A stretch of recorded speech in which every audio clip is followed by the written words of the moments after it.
لائے کہے کہ ہمارا رب اللہ ہے، پھر اس پر جم جائے، ان پر فرشتوں کا نزول ہوتا ہے، نہ کوئی غم کرو نہ خوف، خوشیاں مناؤ جنت کی جس کا تم سے وعدہ کیا گیا تھا۔ اللہ کی ربوبیت پر اطمینان جب انسان کو ہو جاتا ہے، میرا رب اللہ ہے، ربی اللہ، انسان کے لیے نہ کوئی کھٹکا، نہ کوئی خطرہ، نہ کوئی خوف، نہ کوئی حزن۔ جو کچھ ہو رہا ہے کس کے اذن سے ہو رہا ہے؟ اللہ کے اذن سے۔ اللہ کے اذن کے بغیر پتہ تک نہیں ہلتا۔ یہ کوئی اندھا بہرا مادہ نہیں ہے جس سے مجھے کوئی خوف ہو۔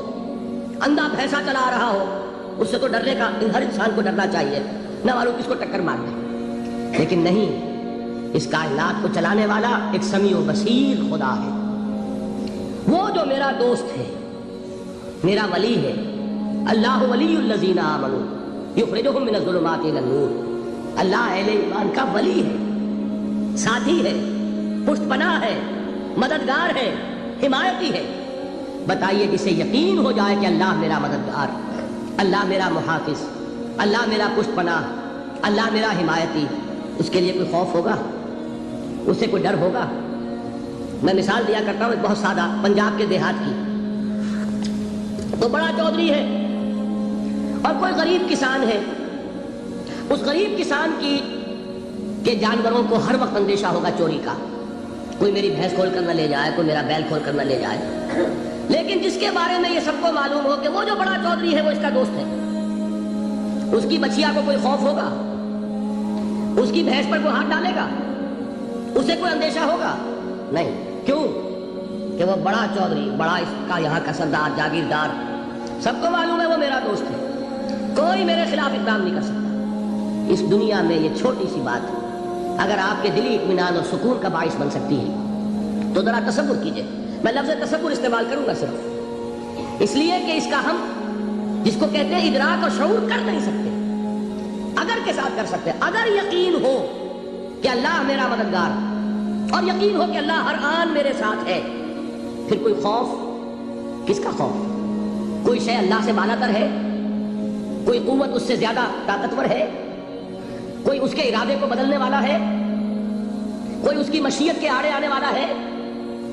یہی بات ہے جو حضور نے فرمائی، یہ ایمان کا حاصل ہے لب لباب، کہ دیکھو اچھی طرح اس بات کو ذہن نشین کر لو، اگر تمام انسان مل کر تمہیں کوئی نقصان پہنچانا چاہے نہیں پہنچا سکتے مگر جو کچھ اللہ نے لکھ دیا ہو، اور تمام انسان مل کر تمہیں کوئی نفع پہنچانا چاہے نہیں پہنچا سکتے مگر وہ شے جو اللہ نے طے کر دی۔ آپ پھر میں کہوں گا ذرا تاریخ کیجئے، اسے فرض کیجئے، اسے سوچئے، اگر اس حدیث پر ہمارا دل ٹھکا ہوا ہو تو کسی سے ڈر ہوگا؟ یہ مجھے نقصان نہ پہنچا دے، یہ میری رپورٹ خراب نہ کر دے، یہ میری انکریمنٹ نہ رکوا دے، یہ میرا یہ نہ بگاڑ دے، یہ میرا یہ نقصان نہ پہنچا دے، اس کا ڈر، اس کا ڈر، اس کا خوف، اس کی خوشامد، اس کے لیے جا کر طرح طرح سے اپنی عزت نفس کو ذلیل کروانا اس کے سامنے۔ یہ سب کچھ کیوں کرتا ہے انسان؟ جب سمجھتا ہے کہ اس کے ہاتھ میں میرا کوئی نفع ہے، اس کے ہاتھ میں میرے لیے کوئی ضرر ہے، یہ مجھے کوئی غضب پہنچا سکتا ہے، یہ مجھے کوئی نقصان پہنچا سکتا ہے، یہ میرا کوئی کام بنا سکتا ہے، یہ میری کوئی ضرورت پوری کر سکتا ہے۔ اسی کا نام شرک ہے۔ جہاں آپ نے یہ سمجھا کہ غیر اللہ کے اندر کوئی طاقت موجود ہے وہی شرک ہے۔ بتوں سے تجھ کو امید ہے، خدا سے نومیدی، مجھے بتا تو صحیح اور کافری کیا ہے؟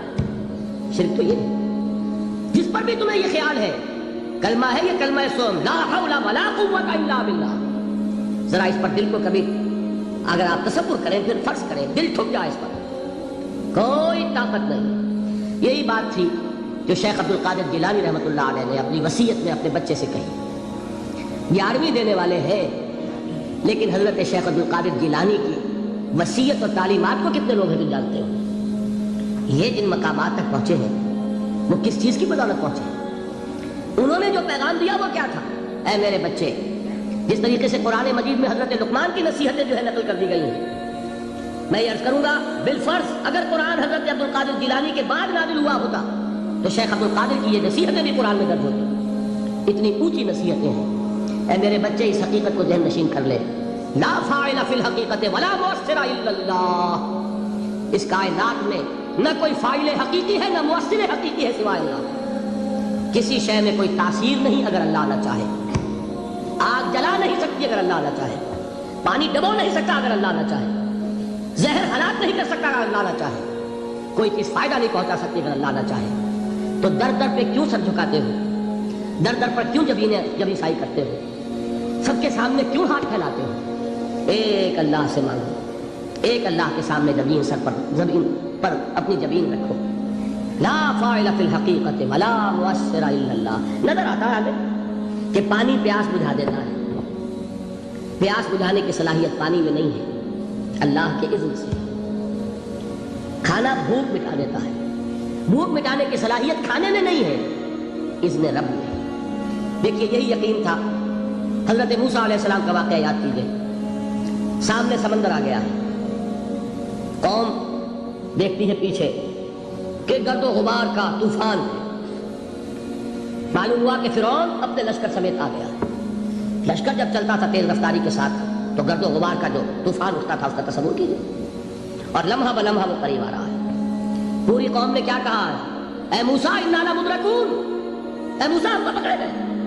قرآن مجید میں تو یہاں وہ باتیں نہیں لکھی ہیں، لیکن تورات میں یہ درج ہے کہ بنی اسرائیل جھگڑنے لگے، دست و گریبان ہو گئے موسیٰ کے ساتھ.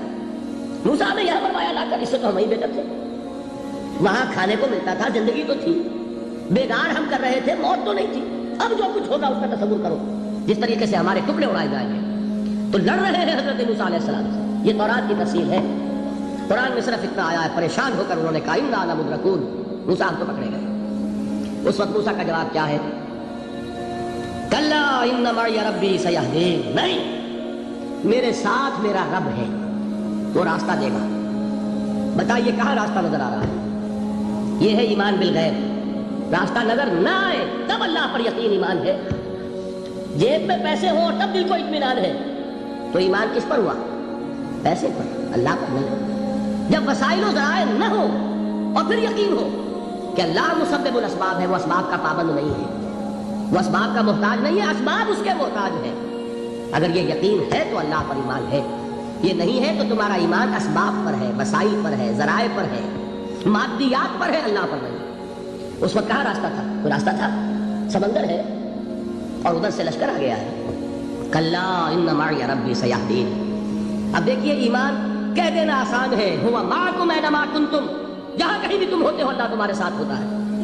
لیکن اس کا یقین قائم ہو جائے تو زمین و آسمان کا فرق واقع ہو جائے.